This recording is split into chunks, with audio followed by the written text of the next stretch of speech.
Hey there, friends, and welcome to Living Life with Wendy, the podcast that's all about personal development, mindset, leadership, and business growth, but like in a totally relatable and casual way.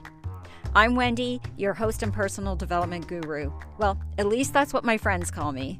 And in each episode, I'll be chatting with experts in the field, sharing my own experiences, and giving you tips and strategies for success that you can actually use in your everyday life.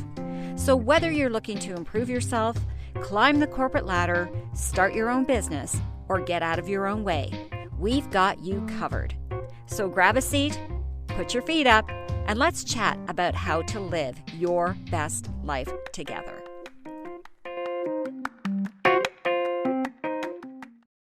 Welcome back to the Living Life with Wendy podcast.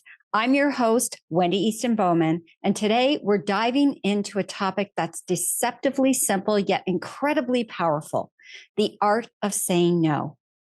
We've all been there, feeling obligated to say yes, even when our gut screams, no frickin' way. But learning to say no isn't just about avoiding things you don't want to do. It's about prioritizing your time, your energy, and mental well-being.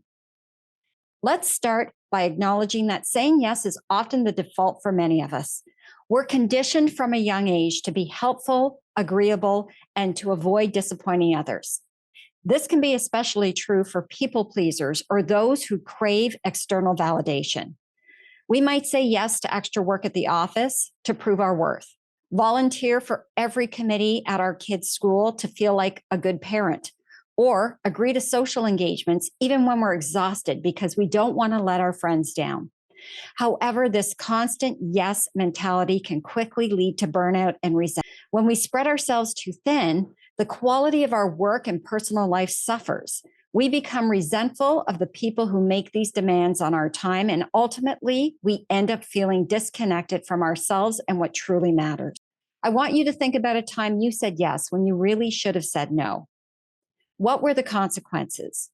Did you end up overcommitted, stressed, or resentful? You know, I fell into the yes trap a few years ago when I was asked to spearhead a massive fundraising event for my curling club. You know, I loved that club so much and the cause was important, but I was already swamped with work deadlines and barely had time for myself. I said yes without really thinking it through. And for the next few months, I was juggling a million responsibilities. I was constantly stressed and exhausted, and my work quality suffered. And in the end, the event was a success, but I barely had time to enjoy it because I was so burnt out. That experience was a wake-up call for me. I learned the importance of setting boundaries and protecting my time. Now I'm much more mindful of saying yes, and I only take on commitments that I know I can realistically handle. The truth is, saying yes all the time can lead to burnout, resentment, and even damage in our relationships. Now, saying no is a skill, and like any skill, it gets easier with practice. It's about setting healthy boundaries and respecting your own needs and priorities. I want you to think of your time and energy as a finite resource. When you constantly say yes to everyone and everything, you're depleting that resource. Saying no allows you to be intentional with your commitments and focus on the things that truly matter to you. This doesn't mean you have to become a hermit who rejects all social interactions. It's about striking a balance. By saying no to the things that drain you or don't align with your values, you create space for the things that energize and fulfill you. Maybe it's spending quality time with loved ones, or pursuing a passion project, or simply taking some time for self-care. When you prioritize your well-being, you become a better version of yourself in all areas of your life. A more patient parent, a more engaged employee, a more supportive friend. And ultimately, saying no is an act of self-compassion. It shows yourself that you value your time and energy and that you deserve to live a life that feels balanced and fulfilling. So what are the benefits of saying no, you might ask? Well, first of all, it reduces stress and overwhelm. Secondly, it frees up time for things you really care about. It boosts self-respect and confidence. It improves relationships when you're not resentful. It opens door to new opportunities because by saying no to the wrong ones, you close up your bandwidth. And finally, it opens doors to new opportunities because by saying no to the wrong things, you're able to say yes to the right things. So take a moment. I want you to identify one area of your life where you tend to overcommit. And then make a pact with yourself to practice saying no in that area this week. So, how do you say no gracefully? Well, saying no doesn't have to be harsh or rude. So, here are some tips for saying no gracefully, specifically in your professional life. Focus on solutions, offer alternatives, or suggest a different approach. Maintain a positive tone, express appreciation and willingness to help in other ways. Emphasize your priorities by briefly explaining your reasoning if appropriate. Be respectful of others' time. Don't over-explain or apologize excessively. And by practicing these techniques, you can say no with confidence and maintain strong professional relationships. So let me offer some of these examples. Your manager comes to you and says, I know you're already handling a lot, but we have a new project coming up that could really benefit from your expertise. Would you be able to take this on? Well, how do you say no? So here are a couple of options on how to say no. Say, thank you for considering me for this opportunity. I'm happy to review the project, but given my current workload, I'm concerned about meeting the deadlines for my existing responsibilities.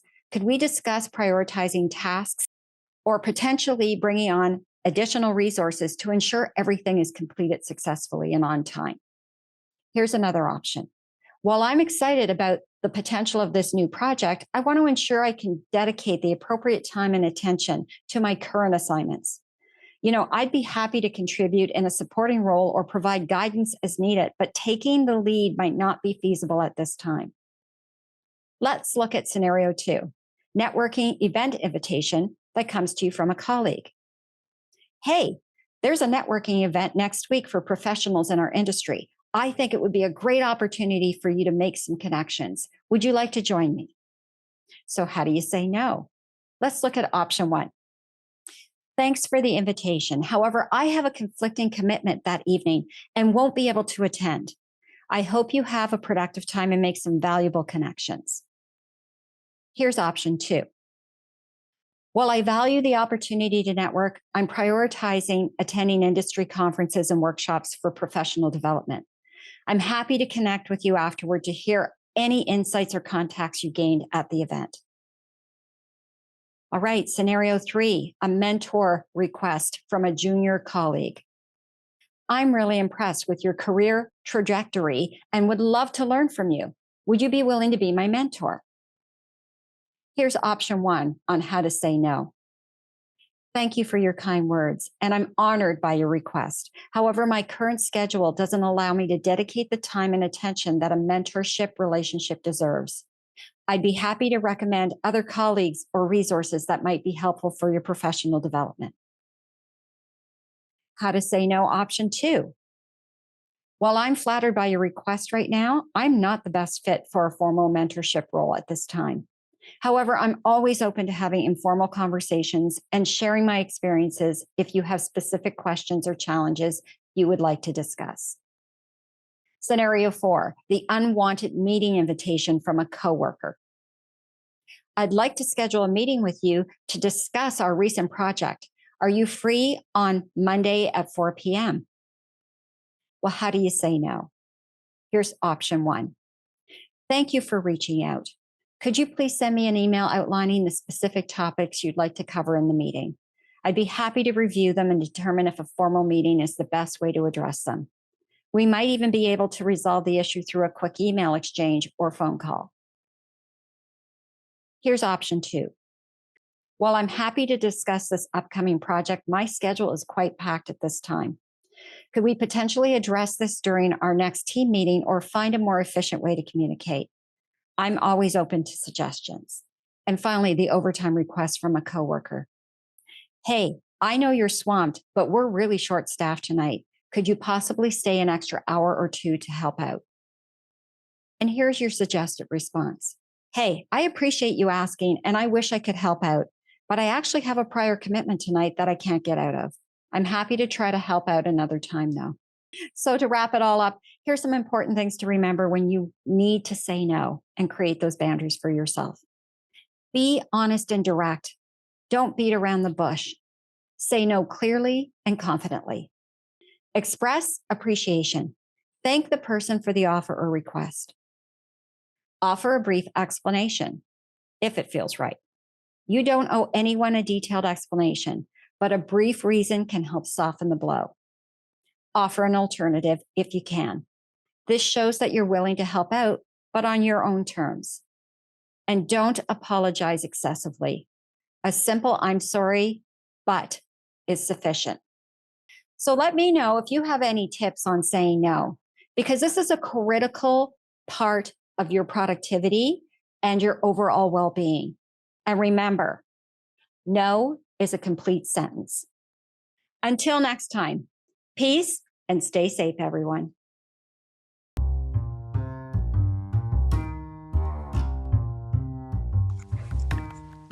Hey, friends, be sure to subscribe to the Living Life with Wendy podcast, and you can also follow me on my other social platforms. I can be found on the World Wide Web at www.wendybowman.com, on Instagram as Coach Wendy Bowman, on Facebook at Resolve Coaching and Consulting, and finally on YouTube as Wendy Easton Bowman. I want to thank you again for joining me on Living Life with Wendy. Now go out there and live your best life.